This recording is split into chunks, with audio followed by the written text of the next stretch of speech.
Hi hello ನಮಸ್ಕಾರ ಎಲ್ರಿಗೂ. ನಾನು ನಿಮ್ಮ ಪ್ರೀತಿಯ ಭವ್ಯ. ಎಲ್ಲರೂ ಹೇಗಿದ್ದೀರಾ? ನಾವು ತುಂಬ ಚೆನ್ನಾಗಿದ್ದೀವಿ. ನೀವು ಕೂಡ ತುಂಬ ಚೆನ್ನಾಗಿರ್ತೀರಾ ಅಂತ ಭಾವಿಸ್ತಾ welcome back to Bhavya Santosh YouTube channel.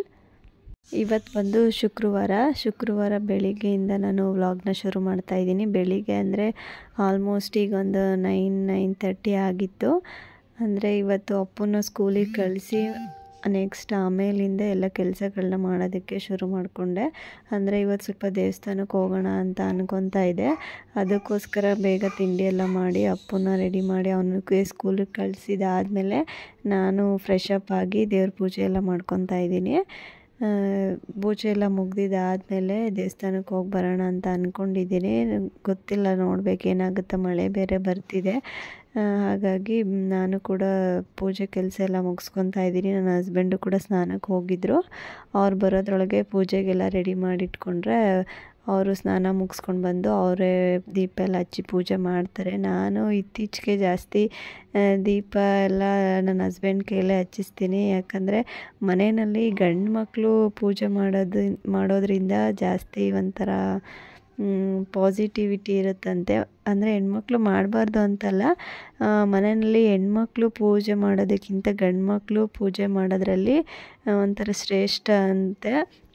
ಅದಕ್ಕೋಸ್ಕರ ನಾನು ಇತ್ತೀಚೆಗೆ ತಿಳ್ಕೊಂಡಿದ್ದಷ್ಟೇ. ಮತ್ತು ಮಕ್ಳುಗಳ ಕೈಲೂ ಕೂಡ ಪೂಜೆನ ಮಾಡಿಸ್ಬೇಕಂತ, ಅದು ಇನ್ನೂ ತುಂಬ ಒಳ್ಳೆಯದಾಗುತ್ತಂತೆ ಮಕ್ಕಳು ಪೂಜೆ ಮಾಡೋದ್ರಿಂದ. ಹಾಗಾಗಿ ನಾನೆಲ್ಲ ರೆಡಿ ಮಾಡಿ ಇಟ್ಟಿರ್ತೀನಿ.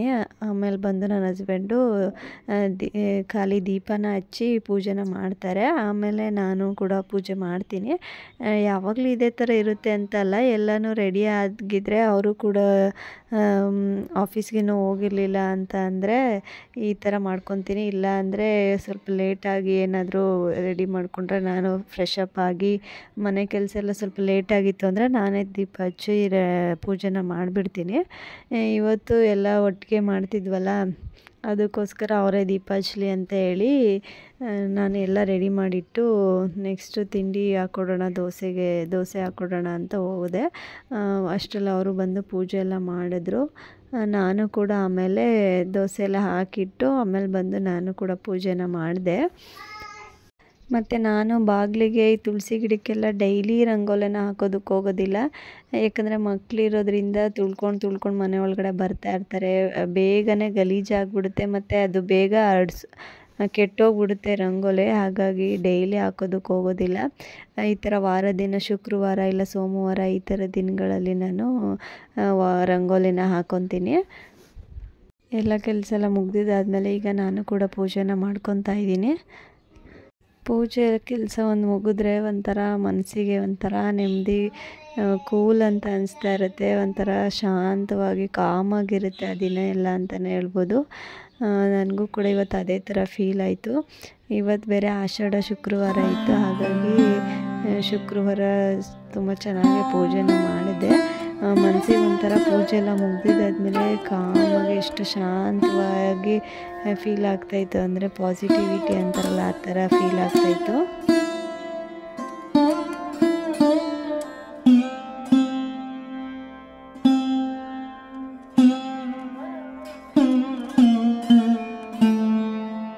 ಇನ್ನು ನಾನಿವತ್ತು ತಿಂಡಿಗೆ ಬೀಟ್ರೋಟ್ ಪಲ್ಯ ಮತ್ತು ದೋಸೆನ ಮಾಡ್ಕೊಂಡಿದ್ದೆ.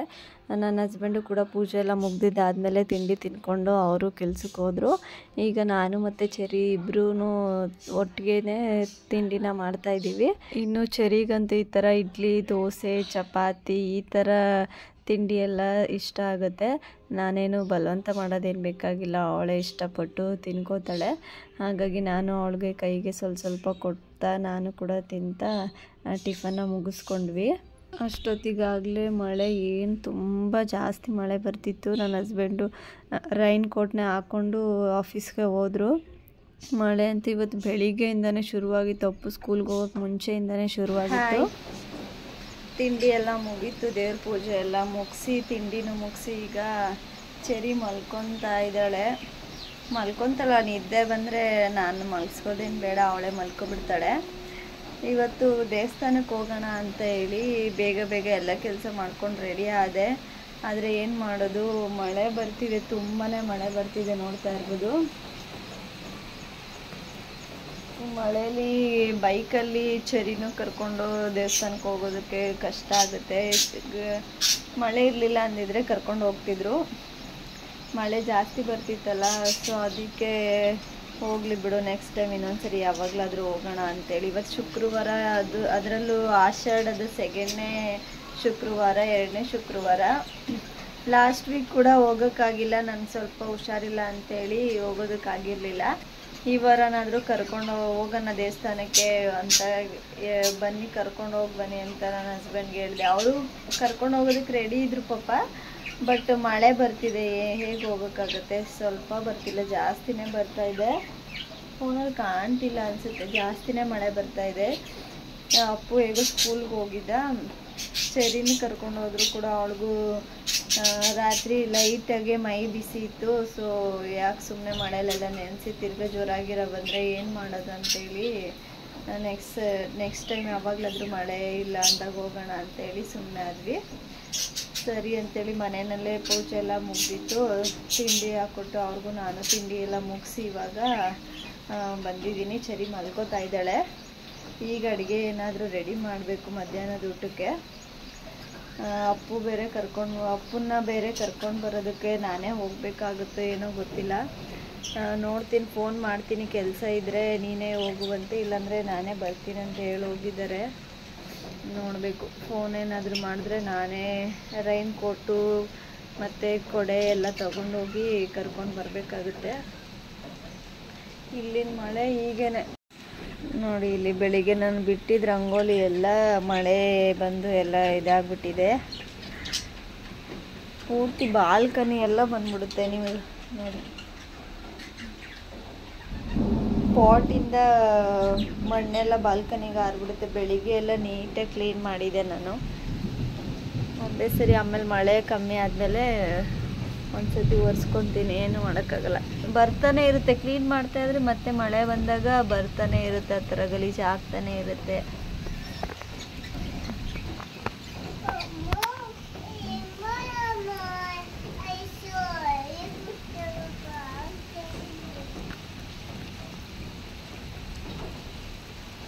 ಏನಮ್ಮ ನೀನು ಮಲ್ಕೋತಾ ಇದ್ದಲ್ಲ, ಯಾಕೆ ಎದ್ದೆ?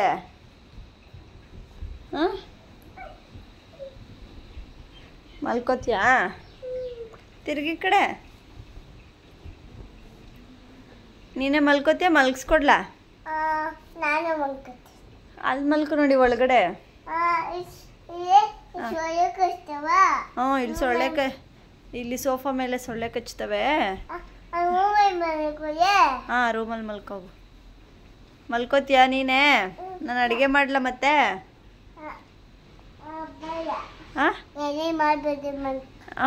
ಅಡುಗೆ ಮಾಡ್ತೀನಿ ನಾನು. ನೀನು ಬೈಲಿ, ಏನು ಬೇಕು ಅಡುಗೆ? ಏನು ಬೇಕು ಅಡುಗೆ ನಿನಗೆ? ಓ, ಹೆಂಗೆ ಯೋಚನೆ ಮಾಡೋದು? ಹಂಗ ಇಲ್ಲಿ ತಲೆಗೆ.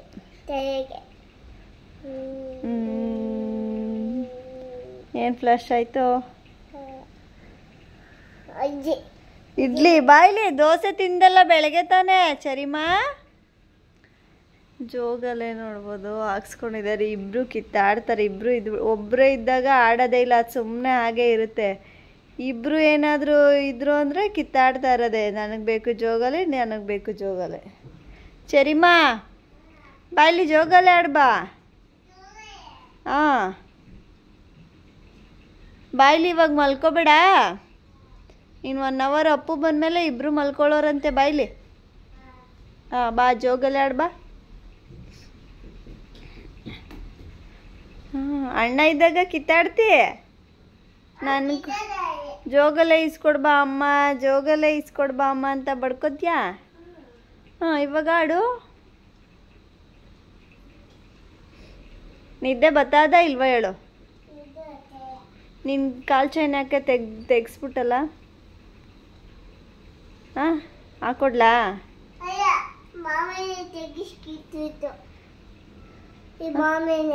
ಮಾಮಿ ತೆಗಿಸ್ಬಿಡ್ತಾ?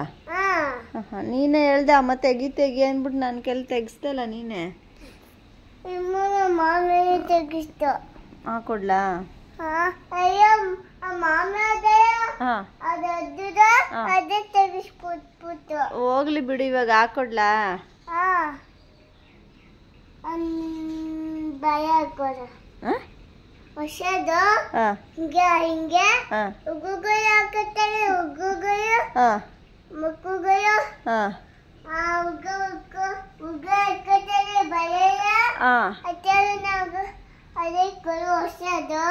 ಹೊಸದು ಬಳೆ ಹಾಕೊಡ್ಲಾ ನಿನ್ಗುನು? ಹುಡುಗರುಗಳು ಹಾಕೊಳ್ಳೋ ಥರ ಯಾವುದು ನನ್ಗೆ ಗೊತ್ತಿಲ್ವಲ್ಲ ಅದು. ರೂಮಲ್ಲದಾ? ಸರಿ ಹಾಕ್ಕೊಡ್ತೀನಿ ಆಮೇಲೆ. ನಿಂಗೆ ಬಳೆ ಬೇಕಾ? ಸರಿ ಹಾಕ್ಕೊಡ್ತೀನಿ. ಮತ್ತೆ ಇನ್ನೇ ಸಮಾಚಾರ?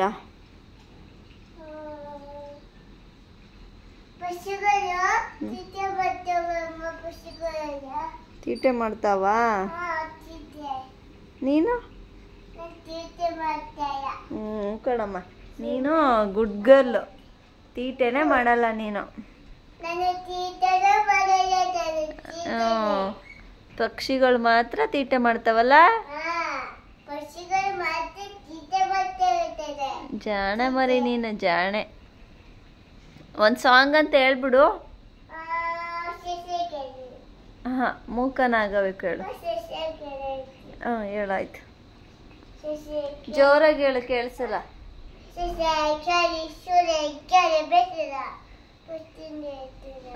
ಹೇಳು, ಆಯ್ತು ಹೇಳು, ಕರೆಕ್ಟಾಗಿ ಜೋರಾಗಿ ಹೇಳು.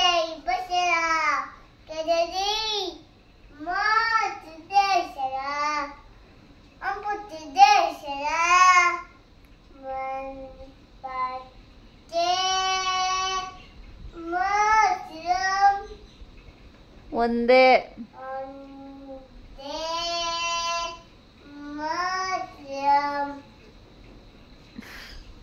ನೀನು ಸಾಂಗ್ ಕೇಳಿ ಬರ್ದಿರೋರೇ ಕನ್ಫ್ಯೂಸ್ ಆಗ್ಬಿಡ್ಬೇಕು.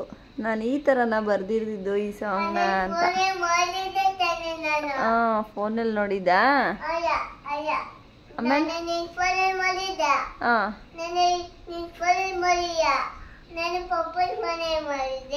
ಪಪ್ಪನ ಫೋನಲ್ಲಿ ನೋಡಿದಾ? ಆಮೇಲೆ ಇನ್ನೇ ಯಾವ್ದು ನೋಡಿದೆ? ಹಾಯ್, ಇವಾಗ ಬಂದು ಟೈಮು 5 ಗಂಟೆ, ಸಾಯಂಕಾಲ ಆಗೋಗಿದೆ. ವ್ಲಾಗ್ನ ಕಂಟಿನ್ಯೂ ಮಾಡೋದಕ್ಕೆ ಆಗಲಿಲ್ಲ. ಬೆಳಿಗ್ಗೆಯಿಂದ ಸ್ವಲ್ಪ ಬ್ಯುಸಿ ಆಗಿಬಿಟ್ಟಿದೆ. ಏನಂದರೆ ಬೆಳಿಗ್ಗೆ ತಿಂಡಿ ಎಲ್ಲ ಮುಗಿಸಿದಾದ್ಮೇಲೆ ಚರಿ ಜೊತೆ ಸ್ವಲ್ಪ ಹೊತ್ತು ಆಟಾಡಿ ಹಾಗೆ ಅಡುಗೆ ಮಾಡೋದಕ್ಕೆಲ್ಲ ರೆಡಿ ಮಾಡಿದೆ. ಅಡುಗೆ ಎಲ್ಲ ಮಾಡಿದೆ. ಅಷ್ಟರಲ್ಲಿ ನನ್ನ ಹಸ್ಬೆಂಡು ಅಪ್ಪನ ಇವತ್ತು ಕೂಡ ನೀನೇ ಕರ್ಕೊಬಂದ್ಬಿಡು, ನನಗೆ ಸ್ವಲ್ಪ ಕೆಲಸ ಐತೆ, ಹೊರಗಡೆ ಹೋಗಿದ್ದೀನಿ ಅಂತ ಹೇಳಿದ್ರು. ಸರಿ ಅಂತೇಳಿ ಹೋಗ್ತೀನಿ ಬಿಡು ಅಂದೆ. ಮಳೆ ಅಂತೂ ತುಂಬಾ ಬರ್ತಾಯಿತ್ತು. ಬೆಳಿಗ್ಗೆ ಶುರುವಾಗಿದ್ದ ಮಳೆ ನಿಂತೇ ಇಲ್ಲ. ಇವತ್ತು ತುಂಬ ಅಂದರೆ ತುಂಬಾ ಮಳೆ ಬರ್ತಾಯಿತ್ತು. ಚರಿನ ಕರ್ಕೊಂಡು ಹೇಗೆ ಹೋಗೋದಂತ ಯೋಚನೆ ಮಾಡಿ ಚರಿನ ಇವತ್ತು ಫಸ್ಟ್ ಟೈಮು ಇಲ್ಲೇ ಪಕ್ಕದ ಮನೆಯವ್ರ ಹತ್ರ ಇರಿಸ್ಬಿಟ್ಟು ನಾನು ಒಬ್ಬಳೇ ಹೋಗಿ ಅಪ್ಪನ ಕರ್ಕೊಂಡು ಬಂದೆ. ಮಳೆ ತುಂಬಾ ಬರ್ತಾಯಿತ್ತು. ಈ ಕಡೆಯಿಂದ ಹೆಂಗೋ ನಾವಿಬ್ಬರು ಹೋಗ್ಬಿಡ್ಬೋದಿತ್ತು. ಮತ್ತೆ ಆ ಕಡೆಯಿಂದ 3 ಜನ ಬರೋಷ್ಟರಲ್ಲಿ 3 ಜನ ವಾಪಸ್ ಬರೋಷ್ಟರಲ್ಲಿ ನೆಂದಿರ್ತಾ ಇದ್ವಿ ಮಳೆಯಿಂದಾಗಿ. ಹಾಗಾಗಿ ಚರಿನ ಕರ್ಕೊಂಡು ಹೋಗೋದು ಬೇಡ, ಇಲ್ಲೇ ಪಕ್ಕದ ಮನೆಯಲ್ಲಿ ಆಟಾಡ್ಕೊಂಡಿದ್ಲು. ಅದಕ್ಕೋಸ್ಕರ ಅವಳನ್ನ ಇಲ್ಲೇ ಬಿಟ್ಟು ನಾನು ಒಬ್ಬಳೇ ಬೇಗ ಹೋಗಿ ಕರ್ಕೊಂಡು ಬಂದೆ. ಚರಿಮ್ಮ ಎದಳಿಲ್ಲ, 1 ನಿಮಿಷ ಇಲ್ಲಿ ಮಾತಾಡು. ಚರಿಮ್ಮ, ನೀನು ಮಧ್ಯಾಹ್ನ ಯಾರ ಮನೇಲಿದ್ದೆ? ನಾನು ಅಣ್ಣನ ಕರ್ಕೊಂಡು ಬರಕ್ಕೆ ಹೋಗಿದ್ನಲ್ಲ ಸ್ಕೂಲ್ಗೆ, ಸ್ಕೂಲಿಂದ ಕರ್ಕೊಬರಕ್ಕೆ ಹೋಗಿದ್ನಲ್ಲ, ಅವಾಗ ಎಲ್ಲಿದ್ದೆ ನೀನು? ಅಕ್ಕವ್ರ ಮನೇಲಿದ್ದ. ಏನು ಮಾಡ್ತಾ ಇದ್ದೆ? ಸುಮ್ಮನೆ ಕೂತಿದ್ದ? ಅತ್ತ ಅಳ್ಳಿಲ್ವಾ? ಅಳ್ಳಿಲ್ವಾ? ಜಾಣ ಮರಿ ನೀನು, ಅಳ್ಬಾರ್ದಂಗೆಲ್ಲ ಆಯ್ತಾ? ನಾನು ಅಪ್ಪನ ಕರ್ಕೊಂಡು ಬೇಗ ಬಂದ್ಬಿಟ್ಟೆ ತಾನೆ? ಅಳ್ಬಾರ್ದು. ಇನ್ನೊಂದ್ಸರಿ ಹಂಗೆ ಮಾಡಿದ್ರೆ ಅಳ್ತೀಯಾ? ಅಳ್ತೀಯಾ? ಅಳ್ಬಾರ್ದು. ಏನು ಮಾಡ್ತಾ ಇದ್ದೆ ಅವ್ರ ಮನೇಲಿ? ನಾನು ಬರೋವರೆಗೂ ಸುಮ್ಮನೆ ಕೂತಿದ್ದಾ? ಏನು ಮಾಡ್ತಾ ಇದ್ದೆ? ಸುಮ್ಮನೆ ಕೂತಿದ್ದಾ? ತೀಟೆ ಏನು ಮಾಡಲಿಲ್ವಾ? ಅಮ್ಮ ಬೇಕು ಅಂತ ಕೇಳಿಲ್ವಾ ನೀನು? ಅಳ್ಳಿಲ್ವಾ? ಹೇಳು, ಅಮ್ಮ ಬೇಕು ಅಂತ ಕೇಳಿಲ್ವಾ? ಅಮ್ಮ ಬೇಕು ಕೇಳ್ದೆ. ಕೇಳ್ದಾ? ಹಾಂ ಕಳ್ಳಿ ಕಳ್ಳಿ ಕಳ್ಳಿ. ಹಂಗೂ ಕೂಡ ಕೊಡೆ ಎಲ್ಲ ಇದ್ರೂ ಕೂಡ ನನ್ನ ಬಟ್ಟೆ ಅಂತೂ ಪೂರ್ತಿ ತ್ಯಾವನೇ ಆಗೋಗಿತ್ತು ಮಳೆಯಿಂದಾಗಿ. ಬಂದು ಡ್ರೆಸ್ ಎಲ್ಲ ಚೇಂಜ್ ಮಾಡಿದ್ದಾಯಿತು. ಅಪ್ಪುಗೆ ಹೇಗೋ ರೈನ್ ಕೋಟ್ ಇತ್ತು ಅವನದೇನು ಬಟ್ಟೆ ತ್ಯಾವ ಆಗಿರಲಿಲ್ಲ. ನಂದು ಡ್ರೆಸ್ ಎಲ್ಲ ಪೂರ್ತಿಯಾಗಿ ಒದ್ದೆ ಆಗಿತ್ತು. ಬಂದು ಡ್ರೆಸ್ ಚೇಂಜ್ ಮಾಡಿ ಮತ್ತು ಅವ್ರಿಗೆ ಊಟ ತಿನ್ನಿಸಿ ಇಬ್ರಿಗೂ ಮಲಗಿಸಿದ್ದೆ. ಮಲಗಿ ಎದ್ಮೇಲೆ ಅವನು ಅಪ್ಪು ಟ್ಯೂಷನ್ಗೆ ಹೋಗಿದ್ದಾನೆ, ಇನ್ನೂ ಬಂದಿಲ್ಲ. ಚರಿ ಇಲ್ಲೇ ಆಡ್ತಿದ್ದಾಳೆ. ಇವಾಗ ಎದ್ಲು, ಅವಳು ಮಲ್ಕೊಂಡ್ರೆ ಲೇಟಾಗಿ ಎದ್ದೊಳ್ತಾಳೆ ಮಧ್ಯಾಹ್ನ ಟೈಮು. ಚರಿ ಈಗ ಎದ್ಲು, ಇನ್ನೂ ಮಳೆ ಹುಯ್ತಾನೆ ಐತೆ. ಇವತ್ತೇನಂತ ಗೊತ್ತಿಲ್ಲ, ಫುಲ್ ಬೆಳಿಗ್ಗೆಯಿಂದ ಜೋರು ಮಳೆ ಬರ್ತಾನೆ ಇದೆ, ನಿಂತೇ ಇಲ್ಲ. ಹಾಗಾಗಿ ಸಾಯಂಕಾಲ ಬೇರೆ ಆಯ್ತು 5:30. ಏನಾದರೂ ಟೀ ಮಾಡ್ಕೊಂಡು ಬಿಸಿ ಬಿಸಿಯಾಗಿ ಏನಾದರೂ ತಿನ್ನೋಣ ಅಂತ ಅನಿಸ್ತಾ ಇದೆ. ಸ್ವಲ್ಪ ಚಳಿ ಚಳಿ ಅನಿಸ್ತಾ ಇದೆ ಮಳೆ ಬರ್ತಾ ಇರೋದ್ರಿಂದ. ಹಾಗಾಗಿ ಮಕ್ಕಳಿಗೂ ಏನಾದರೂ ಸ್ನ್ಯಾಕ್ಸ್ ಥರ ಏನಾದರೂ ಮಾಡಿಕೊಟ್ಟು ನಾನು ಟೀ ಮಾಡ್ಕೊಂಡು ಕುಡಿಯೋಣ ಅಂತ ಅಂದ್ಕೊಂಡಿದ್ದೀನಿ. ಬನ್ನಿ ಏನು ಮಾಡೋದಂತ ನೋಡ್ತೀನಿ. ಏನು ಮಾಡೋಣ ಅಂತ ಹೇಳಿ ಅಡುಗೆ ಮನೆಗೆ ಬಂದು ಫ್ರಿಜ್ ಓಪನ್ ಮಾಡಿ ನೋಡಿದೆ. ಅಲ್ಲಿ ಫ್ರಿಜ್ಜಲ್ಲಿ 2 ಹೀರೆಕಾಯಿ ಇತ್ತು. ಅದರಲ್ಲಿ ಒಂದು ಸಣ್ಣ ಹೀರೆಕಾಯಿನ ತೊಗೊಂಡು ಇದರಲ್ಲೇ ಬಜ್ಜಿನ ಮಾಡ್ಕೊಬಿಡೋಣ. ರಾತ್ರಿ ನೈಟ್ ಊಟಕ್ಕೂ ನೆಂಚ್ಕೊಳ್ಳೋಂಗಾಗುತ್ತೆ. ನಾನು ಮಾಡಿದ್ರೆ 1-2-3 ತಿಂತೀನಿ ಅಷ್ಟೇ. ರಾತ್ರಿ ಊಟಕ್ಕೆ ಇದನ್ನೇ ಸೈಡಾಗಿ ತೊಗೋಬೋದು ಅಂತ ಹೇಳಿ ಹೀರೆಕಾಯಿ ಬಜ್ಜಿನ ಮಾಡ್ಕೊತಾ ಇದ್ದೆ. ಮೊದಲಿಗೆ ನಾನು ಎಣ್ಣೆನ ಕಾಯೋದಕ್ಕೆ ಇಟ್ಕೊಂಡೆ. ಎಣ್ಣೆ ಕಾಯೋಷ್ಟರೊಳಗಡೆ ಇದನ್ನೆಲ್ಲ ರೆಡಿ ಮಾಡ್ಕೊಬಿಡ್ಬೋದು. ಅಷ್ಟು ಈಸಿಯಾಗೆ ಬೇಗನೆ ಮಾಡ್ಕೊಬಿಡ್ಬೋದು. ಹೀರೆಕಾಯ್ದು ಫಸ್ಟು ಮೇಲೆ ಸಿಪ್ಪೆ ಎಲ್ಲ ತೆಕ್ಕೊಂಡು ತೊಳ್ಕೊಂಡು ನೀಟಾಗಿ ಈ ಥರ ಅರ್ಧನ ನಾನು ಈ ಥರ ರೌಂಡ್ ಶೇಪಲ್ಲಿ ತೆಳುವಾಗಿ ಸ್ಲೈಸ್ ರೀತಿಯಲ್ಲಿ ಕಟ್ ಮಾಡಿಕೊಂಡೆ. ಸ್ವಲ್ಪ ತೆಳುವಾಗೆ ಮಾಡಿಕೊಂಡೆ, ಪರವಾಗಿಲ್ಲ. ಸ್ವಲ್ಪ ದಪ್ಪದಾಗಿ ಮಾಡಿಕೊಂಡ್ರೂ ಕೂಡ ಹೀರೆಕಾಯಿ ಆಗಿರೋದ್ರಿಂದ ಸಾಫ್ಟಾಗಿರುತ್ತೆ, ಬೇಗನೆ ಎಣ್ಣೆಯಲ್ಲಿ ಬೆಂದ್ಕೊಬಿಡುತ್ತೆ. ಹಾಗಾಗಿ ಸ್ವಲ್ಪ ಮೀಡಿಯಮ್ ಸೈಜಲ್ಲಿ ಕಟ್ ಮಾಡಿಕೊಂಡ್ರೆ ಸಾಕಾಗುತ್ತೆ. ಮತ್ತು ಇನ್ನೂ ಅರ್ಧ ಹೀರೆಕಾಯಿನ ನಾನು ಈ ಥರ ಉದ್ದುದ್ದಕ್ಕೆ ಕಟ್ ಮಾಡಿಕೊಂಡೆ.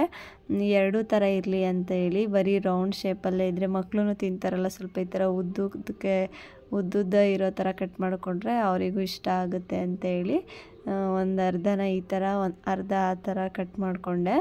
ಕಟ್ ಮಾಡ್ಕೊಂಡಿದ್ದಾದಮೇಲೆ ಅದನ್ನೆಲ್ಲ ಒಂದು ಪ್ಲೇಟಿಗೆ ಎತ್ತಿಟ್ಕೊಂಡು ಈಗ ಒಂದು ಬೌಲ್ನ ತೊಗೊಂಡು ಅದಕ್ಕೆ ಕಡಲೆ ಹಿಟ್ಟು ಏನಿದೆ ಅದನ್ನು ಜರಡಿ ಹಿಡ್ಕೊತಾ ಇದ್ದೀನಿ. ಈ ಕಡಲೆ ಹಿಟ್ಟು ಫ್ರಿಜ್ಜಲ್ಲಿ ಇಟ್ಟಿದ್ರಿಂದ ಸ್ವಲ್ಪ ಗಂಟು ಥರ ಆಗಿರುತ್ತೆ. ಈ ಥರ ಜರಡಿ ಇಟ್ಕೊಂಡ್ರೆ ಸರಿ ಹೋಗುತ್ತೆ, ಲೂಸ್ ಥರ ಆಗುತ್ತೆ. ಈ ಥರ ಬಜ್ಜಿ ಬೋಂಡ ಏನಾದರೂ ಮಾಡೋದು ಇವಾಗ ಈ ಥರ ಹಿಟ್ಟನ್ನ ಒಂದ್ಸರಿ ಏನು ಗಲೀಜಿಲ್ಲ ಅಂದರೂ ಸರಿಯೇ ಈ ಥರ ಒಂದ್ಸರಿ ಜರಡಿ ಹಿಡ್ಕೊಂಡ್ರೆ ಚೆನ್ನಾಗಿರುತ್ತೆ. ಮತ್ತು ಆ ಹಿಟ್ಟಿಗೆ ಸ್ವಲ್ಪ ಉಪ್ಪು ಮತ್ತು ಸ್ವಲ್ಪ ಖಾರದ ಪುಡಿ, ಚಿಲ್ಲಿ ಪೌಡರು ಮತ್ತು ಬೇಕನ್ಸಿದ್ರೆ ಸ್ವಲ್ಪ ಸೋಡಾ ಹಾಕ್ಕೊಂಡು ಸ್ವಲ್ಪ ನೀರನ್ನೇ ಹಾಕ್ಕೊಂಡು ಕಲಿಸ್ಕೋಬೇಕಾಗುತ್ತೆ. ಜಾಸ್ತಿ ತೆಳುಗೇನು ಬೇಡ, ಬಜ್ಜಿ ಮಾಡ್ತಾ ಇರೋದ್ರಿಂದ ಅದು ಹಿಟ್ಟು ಸ್ವಲ್ಪ ತಿಕ್ಕಾಗಿ ಇರಬೇಕು.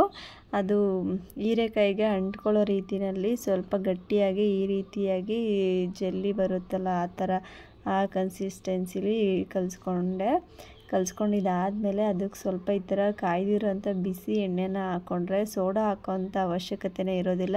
ತುಂಬ ಕ್ರಿಸ್ಪಿಯಾಗಿ ಹಾಗೆ ಚೆನ್ನಾಗಿ ಬರುತ್ತೆ. ಊದ್ಕೊಂಡಿರೋ ಥರ ಈಗ ಹೋಟೆಲೆಲ್ಲ ಮಾಡೋ ರೀತಿನಾಗೆ ಬರುತ್ತೆ. ಈ ಥರ ಕಾಯ್ದಿರೋಂಥ ಎಣ್ಣೆನ 1 ಸ್ಪೂನ್ ಹಾಕ್ಕೊಂಡು ಒಂದ್ಸರಿ ಟ್ರೈ ಮಾಡಿ ನೋಡಿ. ಕಾಯ್ದಿರಬೇಕು ಎಣ್ಣೆ, ಆ ಥರ ಹಾಕ್ಕೊಂಡು ಒಂದ್ಸರಿ ಟ್ರೈ ಮಾಡಿ ನೋಡಿ.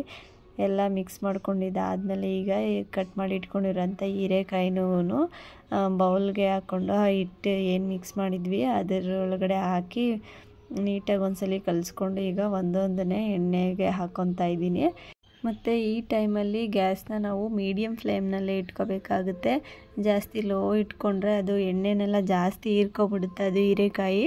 ಜಾಸ್ತಿ ಹೈ ಫ್ಲೇಮಲ್ಲಿ ಇಟ್ಕೊಂಡ್ರೆ ಒಳಗಡೆ ಎಲ್ಲ ಬೆಂದಿರೋದೇ ಇಲ್ಲ, ಬೇಗ ಸೀದೋಗ್ಬಿಡುತ್ತೆ. ಹಾಗಾಗಿ ಮೀಡಿಯಮ್ ಫ್ಲೇಮಲ್ಲೇ ಇಟ್ಕೊಂಡು ಈ ಬಜ್ಜಿ ಈ ಥರ ಬೋಂಡ ಏನಾದರೂ ಆಗಲಿ ಕರ್ಕೋಬೇಕಾಗುತ್ತೆ. ಮೀಡಿಯಮ್ ಫ್ಲೇಮಲ್ಲಿ ಇಟ್ಕೊಂಡ್ರೆ ಒಂದು ಹದವಾಗಿ ನೀಟಾಗಿ ಬೇಯುತ್ತೆ, ಒಳಗಡೆ ಹೀರೆಕಾಯಿ ಎಲ್ಲ ಚೆನ್ನಾಗಿ ಬೆಂದ್ಕೊಳ್ಳುತ್ತೆ. ಮತ್ತು ಈ ಥರ ಹೊರಗಡೆ ಮಳೆ ಬರ್ತಿರೋಂಥ ಟೈಮಲ್ಲಿ ಈ ಥರ ಬಿಸಿ ಬಿಸಿಯಾಗಿ ಏನಾದರೂ ಮಾಡ್ಕೊಂಡು ತಿನ್ನಬೇಕು ಅಂತ ನನಗೆ ತುಂಬಾ ಅನಿಸ್ತಾ ಇರುತ್ತೆ. ಚಳಿಗೂ ಮಳೆಗೂ ಏನಾದರೂ ಬಿಸಿ ಬಿಸಿಯಾಗಿ ಈ ಥರ ಟೀ ಕಾಫಿ ಈ ಥರ ಬಜ್ಜಿ ಬೋಂಡ ಈ ಥರ ಐಟಮ್ಸ್ಗಳನ್ನೆಲ್ಲ ತಿನ್ನಬೇಕಂತ ಅನಿಸ್ತಾ ಇರುತ್ತೆ. ನಿಮಗೂ ಕೂಡ ಹೀಗೆ ಅನಿಸುತ್ತೆ? ಯಾರಿಗೆಲ್ಲ ಈ ಥರ ಅನಿಸುತ್ತೆ ಅಂತ ಹೇಳಿ ಕಮೆಂಟ್ ಮಾಡಿ ತಿಳಿಸಿ. ಅಷ್ಟೊತ್ತಿಗಾಗಲೇ ಒಂದು 10 ನಿಮಿಷದ ಒಳಗಡೆನೇ ನಮ್ಮದು ಹೀರೆಕಾಯಿ ಬಜ್ಜಿ ಕೂಡ ರೆಡಿ ಆಯಿತು. ಒಂದು 10ರಿಂದ 15 ನಿಮಿಷದ ಒಳಗಡೆನೇ ಈ ಥರ ಕ್ರಿಸ್ಪಿಯಾಗಿ ಬೋಂಡ ಅಥವಾ ಬಜ್ಜಿನ ಮಾಡ್ಕೊಬಿಡ್ಬೋದು. ನೋಡ್ತಾ ಇರ್ಬೋದು ಎಷ್ಟು ನೀಟಾಗಿ ಎಷ್ಟು ಕ್ರಿಸ್ಪಿಯಾಗಿ ಎಷ್ಟು ಚೆನ್ನಾಗಿ ಬಂದಿದ್ದು ಅಂತ. ಹೀರೆಕಾಯಿ ಬಜ್ಜಿ ತುಂಬಾ ಚೆನ್ನಾಗಿತ್ತು ಟೇಸ್ಟ್ ಕೂಡ. ಹಾಗೆ ಬಜ್ಜಿ ಜೊತೆಗೆ ಮಕ್ಕಳು ತಿಂತಾರೋ ಇಲ್ವೋ ಅಂತ ಹೇಳಿ ಅವರಿಗೋಸ್ಕರ ಈಗ ಮನೆಯಲ್ಲಿ ಯಾವಾಗೋ ತಂದಿದ್ದು ಮಖಾನ ಇತ್ತು, ಇನ್ನು ಸ್ವಲ್ಪ ಇದ್ದು, ಹಾಗಾಗಿ ಅವನು ಫ್ರೈ ಮಾಡಿಕೊಟ್ಬಿಡೋಣ ಅವರಿಗೆ, ಅವರು ತಿಂತಾ ಇರ್ತಾರೆ ಅಂತೇಳಿ ಫ್ರೈ ಮಾಡ್ಕೊತಾ ಇದ್ದೀನಿ. ಮಖಾನನ ಫ್ರೈ ಮಾಡೋದಕ್ಕೆ ಸ್ವಲ್ಪ ಮನೇಲಿ ಬಟರ್ ಇತ್ತು, ಹಾಗಾಗಿ ಬಟರ್ನ ಹಾಕ್ಕೊತಾ ಇದ್ದೀನಿ. ಬಟರ್ ಇಲ್ಲ ಅಂದರೂ ಪರವಾಗಿಲ್ಲ, ಸ್ವಲ್ಪ ಎಣ್ಣೆ ಹಾಕ್ಕೊಂಡ್ರೆ ಸರಿ ಹೋಗುತ್ತೆ. ಎಣ್ಣೆ ಹಾಕಿ ಸ್ವಲ್ಪ ಅರಿಶಿನ ಮತ್ತು ಸ್ವಲ್ಪ ಉಪ್ಪಿನ ಪುಡಿನ ಹಾಕಿ ಚೆನ್ನಾಗಿ ಒಂದು 5 ನಿಮಿಷ ಮೀಡಿಯಮ್ ಫ್ಲೇಮ್ನಲ್ಲಿ ಚೆನ್ನಾಗಿ ಹುರ್ಕೋಬೇಕಾಗುತ್ತೆ. ಹೈ ಫ್ಲೇಮಲ್ಲಿ ಇಟ್ಕೊಂಡ್ರೆ ಬೇಗ ಸೀದೋಗ್ಬಿಡುತ್ತೆ, ಅವು ಚೆನ್ನಾಗಿ ಕ್ರಿಸ್ಪಿಯಾಗಿ ಬರೋದಿಲ್ಲ. ಹಾಗಾಗಿ ಮೀಡಿಯಮ್ ಫ್ಲೇಮಲ್ಲಿ ಇಟ್ಕೊಂಡು ಒಂದು 5 ನಿಮಿಷ ಹುರ್ಕೋಬೇಕಾಗುತ್ತೆ. ಅದು ಮೆತ್ತಗಿರುತ್ತೆ. ಹುರಿಯೋದ್ರಿಂದ ಹುರಿದಾದ್ಮೇಲೆ ಈ ಥರ ಪೌಡರ್ ಆಗೋ ಥರ ತುಂಬ ಕ್ರಿಸ್ಪಿಯಾಗಿ ಚೆನ್ನಾಗಿ ಬರುತ್ತೆ. ಮತ್ತು ಆವಾಗೆಲ್ಲ ನಾವು ಚಿಕ್ಕವರಿರುವಾಗ ಈ ಥರ ಮಖಾನ ಈ ಥರ ಇದೆ, ಇದರಿಂದ ಇಷ್ಟೊಂದು ಹೆಲ್ತ್ ಬೆನಿಫಿಟ್ಸ್ ಇದೆ ಅಂತಲೇ ನಮ್ಗೆ ಗೊತ್ತಿರಲಿಲ್ಲ. ನಾವು ಅವಾಗೆಲ್ಲ ಕೆರೆಯಲ್ಲಿ ನೀರು ಖಾಲಿ ಆಗಿರುತ್ತಲ್ಲ ಬೇಸಿಗೆ ಟೈಮಲ್ಲಿ, ಆ ಥರ ಟೈಮಲ್ಲಿ ಈ ತಾವರೆ ಹೂವು ಎಲ್ಲ ಒಣಗಿ ಬೀಜಗಳೆಲ್ಲ ಕೆರೆಯಲ್ಲಿ ಹಾಗೆ ಕೆಳಗಡೆ ಬಿದ್ದಿರುತ್ತೆ ನೋಡಿ, ಅದನ್ನೆಲ್ಲ ಆಯ್ಕೊಂಡು ಬಂದು ಅಂದರೆ ಅದು ಕಾಯಿ ಥರ ಇರುತ್ತೆ ಬ್ಲ್ಯಾಕ್ ಕಲರಲ್ಲಿ, ಮೇಲ್ಗಡೆ ಸಿಪ್ಪೆನೆಲ್ಲ ತೆಗೆದು ಹಾಗೆ ತಿಂತಾಯಿದ್ವಿ. ತುಂಬಾ ಚೆನ್ನಾಗಿರ್ತಾಯಿತ್ತು. ಅವಾಗೆಲ್ಲ ಬೇಸಿಗೆ ರಜೆ ಟೈಮಲ್ಲಿ ಹೊಲ್ದ ಹತ್ರ ಎಲ್ಲ ಹೋಗ್ತಾಯಿದ್ವಿ ನಾವು ಕೂಡ. ಅವಾಗೆಲ್ಲ ಕೆರೆಯಲ್ಲಿ ಸಿಗ್ತಾಯಿದ್ವು, ತುಂಬಾ ಸಿಗ್ತಾಯಿದ್ವು ಈ ತಾವರೆ ಹೂವದ ಬೀಜ. ಅದನ್ನೆಲ್ಲ ಹಾಯ್ಕೊಂಡು ಬಂದು ಕಲ್ಲಲ್ಲೆಲ್ಲ ಚೆಚ್ಚಿ ಸಿಪ್ಪೆ ತೆಗೆದು ಹಾಗೆ ತಿಂತಾಯಿದ್ವಿ. ಅದೆಲ್ಲ ನೆನಪಾಗ್ತಾಯಿತ್ತು ನನಗೆ ಇದನ್ನು ಉರಿತಾ ಇದ್ದಾಗ. ಈಗಿನ ಮಕ್ಳುಗಳು ನೋಡಿ ಎಲ್ಲ ಒಂಥರ ರೆಡಿ ಕೆರೆನಲ್ಲಿ ಹೋಗಿ ಆಯ್ಕೊಬರೋಂಗೂ ಇಲ್ಲ, ಚೆಚ್ಚೋದಿಲ್ಲ, ಏನಿಲ್ಲ, ರೆಡಿ ಫುಡ್ಡೇ ಸಿಕ್ಬಿಡುತ್ತೆ. ಆ ರೀತಿಯಾಗಿ ಆವಾಗಿನ ಲೈಫೇ ಒಂಥರ ತುಂಬ ಚೆನ್ನಾಗಿತ್ತು. ಈಗಿನ ಕಾಲದ ಮಕ್ಕಳಿಗೆ ಎಲ್ಲ ಕುತ್ತಿತ್ತಕ್ಕೆ ಎಲ್ಲ ಅವ್ರ ಮುಂದೆನೇ ಸಿಕ್ಬಿಡುತ್ತೆ, ಅವ್ರ ಕೈಗೆ ಎಲ್ಲ ಸಿಕ್ಬಿಡುತ್ತೆ. ಅವ್ರು ಕಷ್ಟಪಡೋದೇ ಬೇಕಾಗಿಲ್ಲ, ಎಲ್ಲ ಅವ್ರ ಮುಂದೆನೇ ಸಿಕ್ಬಿಡುತ್ತೆ. ಹಾಗಾಗಿ ಇನ್ನೇನು ಮಾಡೋಕ್ಕಾಗುತ್ತೆ, ಎಲ್ಲ ಲೈಫ್ ಯಾವ ರೀತಿ ಬರುತ್ತೆ ಆ ಥರ ನಾವು ಚೇಂಜ್ ಆಗ್ತಾ ಇರಬೇಕಲ್ವಾ. ಹಾಗಾಗಿ ನೋಡ್ತಾ ಇರ್ಬೋದು ಈಗ ಮಖಾನ ಕೂಡ ರೆಡಿ ಆಗಿಬಿಡ್ತು. ಈ ಥರ ಕೈಯಿಂದ ಪ್ರೆಸ್ ಮಾಡಿದ್ರೆ ಅದು ಪುಡಿ ಥರ ಆಗಬೇಕು, ಅಲ್ಲಿವರೆಗೂ ಅದನ್ನು ಚೆನ್ನಾಗಿ ಹುರ್ಕೋಬೇಕಾಗುತ್ತೆ. ಟೇಸ್ಟ್ ವೈಸ್ ನೋಡೋದಾದರೆ ತುಂಬಾ ಚೆನ್ನಾಗಿರುತ್ತೆ. ಸ್ವಲ್ಪ ಉಪ್ಪನ್ನ ಹಾಕಿರೋದ್ರಿಂದ ಸೇಮು ನಾವು ಪಾಪ್ಕಾರ್ನ್ ಎಲ್ಲ ತಿಂತೀವಲ್ಲ ಅದೇ ರೀತಿಯಾಗೇ ಇರುತ್ತೆ ಟೇಸ್ಟು. ಅದರ ಜಾಸ್ತಿ ಡಿಫ್ರೆನ್ಸ್ ಅಂತ ಏನೂ ಅನಿಸೋದಿಲ್ಲ. ಸ್ವಲ್ಪನೇ ಇತ್ತು, ಹಾಗಾಗಿ ಅದನ್ನು ಇಬ್ರಿಗೂ ಕೊಟ್ಟು ಕೂರಿಸ್ದೆ. ಸೈಡಲ್ಲಿ ನಾನು ಕೂಡ ಟೀಗೆ ಇಟ್ಕೊಂಡಿದ್ದೆ, ಅದು ಕೂಡ ರೆಡಿ ಆಗಿತ್ತು. ಇವಾಗ ಬಜ್ಜಿ ಟೀ ಮತ್ತು ಮಖಾನ ಜೊತೆ ಇವತ್ತಿನ ಸಂಜೆನ ಟೈಮ್ನ ಕಳೀತಾ ಇದ್ದೀವಿ. ತುಂಬಾ ಚೆನ್ನಾಗಿತ್ತು ಈ 3 ಕಾಂಬಿನೇಷನ್ನು. ಮತ್ತು ನೀವು ಕೂಡ ಇದೇ ರೀತಿ ಮಳೆಗಾಲದಲ್ಲಿ ಟೈಮ್ ಸ್ಪೆಂಡ್ ಮಾಡ್ತೀರಾ ಅಂತ ಹೇಳಿ ಕಮೆಂಟ್ ಮಾಡಿ ತಿಳಿಸಿ. ಹಾಗೆ ಈ ವ್ಲಾಗ್ನ ಯಾರೆಲ್ಲ ಕೊನೆವರೆಗೂ ನೋಡಿದ್ದೀರಾ ಎಲ್ರಿಗೂ ಕೂಡ ತುಂಬ ಥ್ಯಾಂಕ್ ಯು. ಹಾಗೆ ಈ ವಿಡಿಯೋ ನಿಮಗೆ ಇಷ್ಟ ಆಗಿದ್ರೆ ಪ್ಲೀಸ್ ಒಂದು ಲೈಕ್ ಮಾಡಿ, ಶೇರ್ ಮಾಡಿ, ಹಾಗೆ ನಿಮ್ಮ ಅನಿಸಿಕೆ ಅಭಿಪ್ರಾಯಗಳನ್ನ ಕಮೆಂಟ್ ಮೂಲಕ ತಿಳಿಸಿ. ಮತ್ತೆ ಸಿಗ್ತೀನಿ ಹೊಸ ವ್ಲಾಗ್ ಜೊತೆ ಅಂತ ಹೇಳ್ತಾ ಈ ವ್ಲಾಗ್ನ ನಾನು ಇಲ್ಲಿಗೆ ಎಂಡ್ ಮಾಡ್ತಾಯಿದ್ದೀನಿ. ಹಾಗೆ ಇನ್ನೊಂದು ವಿಷಯ, ಎಲ್ರಿಗೂ ನಾನು ಅವತ್ತೇ ಹೇಳಿದ್ದೆ, ಯಾರ್ದಾದ್ರೂ ಬರ್ತ್ಡೇ ಇರ್ಬೋದು, ಆ್ಯನಿವರ್ಸರಿ ಇರ್ಬೋದು, ಈ ಥರ ವಿಶಸ್ಗಳನ್ನ ತಿಳಿಸೋ ಆಗಿದ್ದರೆ ನನ್ನ ವಿಡಿಯೋ ಇದಾದಮೇಲೆ ಕಮೆಂಟ್ ಮಾಡಿ ತಿಳಿಸಿ, ಡೇಟ್ ಮತ್ತು ಅವ್ರ ನೇಮು ಮತ್ತು ಯಾವ ಕಾರಣಕ್ಕೆ ವಿಶ್ ಮಾಡಬೇಕು ಅಂತ ಹೇಳಿ ನಾನು ನನ್ನ ವ್ಲಾಗ್ನಲ್ಲಿ ಅವರಿಗೆ ವಿಶ್ ಮಾಡ್ತೀನಿ ಅಂತ ಹೇಳ್ತಾ ಈ ವ್ಲಾಗ್ನ ಇಲ್ಲಿಗೆ ಎಂಡ್ ಮಾಡ್ತಾಯಿದ್ದೀನಿ. ಸರ್ವೇ ಜನ ಸುಖಿನೋ ಭವತು, ಎಲ್ಲರೂ ಕೂಡ ಒಳ್ಳೆಯದಾಗಲಿ.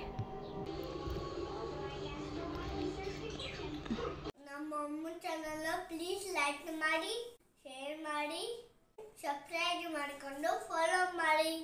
Thank you, bye bye.